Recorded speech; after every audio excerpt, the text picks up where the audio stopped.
envie de dire aux Marocains et aux Marocaines, nous sommes, nous, directement concernés par votre destin. Votre destinée est directement liée à la nôtre. D'accord?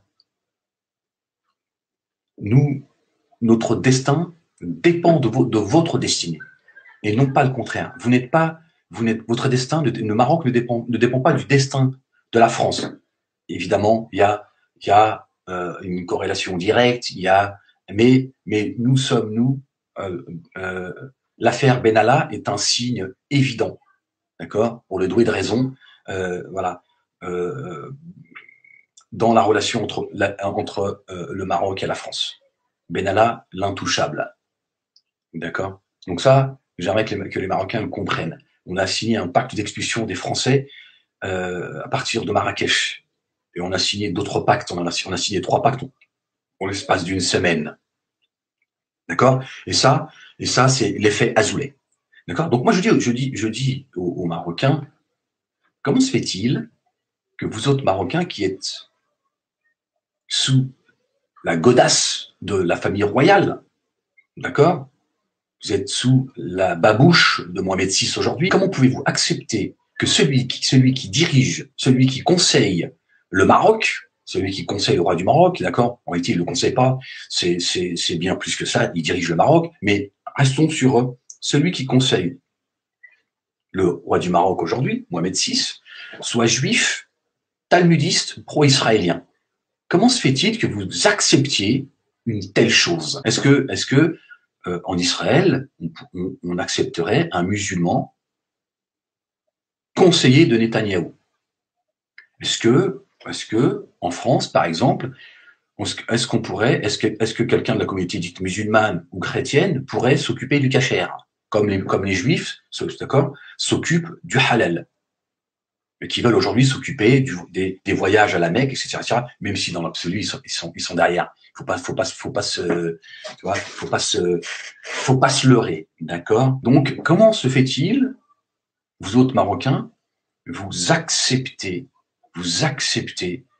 que celui qui conseille le roi du Maroc, d'accord, soit un juif pro-israélien, le Talmud à la main, le Talmud qui est l'ennemi du reste de l'humanité, maudit par la bouche de David et de Jésus, fils de Marie, maudit par l'Éternel des armées lui-même. Jusqu'à quand allez-vous accepter, d'accord, allez-vous accepter que on laisse les ennemis de Dieu diriger votre pays, comme la Tunisie, par exemple.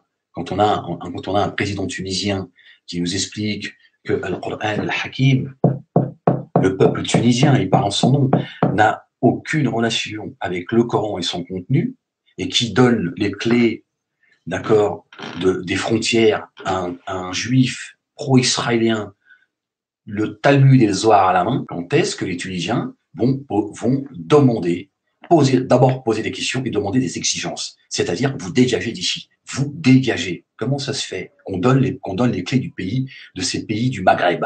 L'Algérie, c'est pareil, la franc-maçonnerie, ils n'ont pas quitté l'Algérie. L'Algérie, quand elle a eu son indépendance en 62, ils sont restés.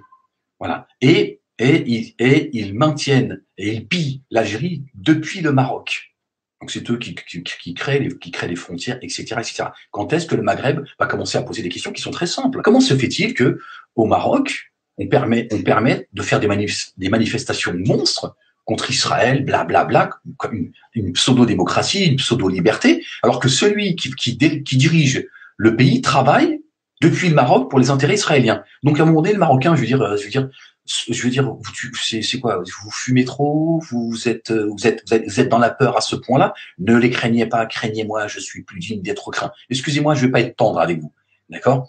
Ne les craignez pas, craignez-moi, je suis plus digne d'être craint. Vous créez le Ben Adam. Le Ben Adam. Azoulay, il sera comme toi. Hein. Quand il va aux toilettes, il fait caca comme toi. Donc, à un moment donné, il faut dire, écoutez, on en a marre, nous. On en a marre qu'on nous impose des choses et qu'on ait donné tout pouvoir aux Juifs. Le Juif, au Maroc, c'est le roi du pétrole. C'est comme en France. Donc, chers Marocains et chères Marocaines, il est temps, à un moment donné, que vous posiez les bonnes questions et que vous mettiez à votre droite Dieu. Pour cela, il va falloir revenir aux fondamentaux. La ilaha illallah, wahdahu la sharika lah.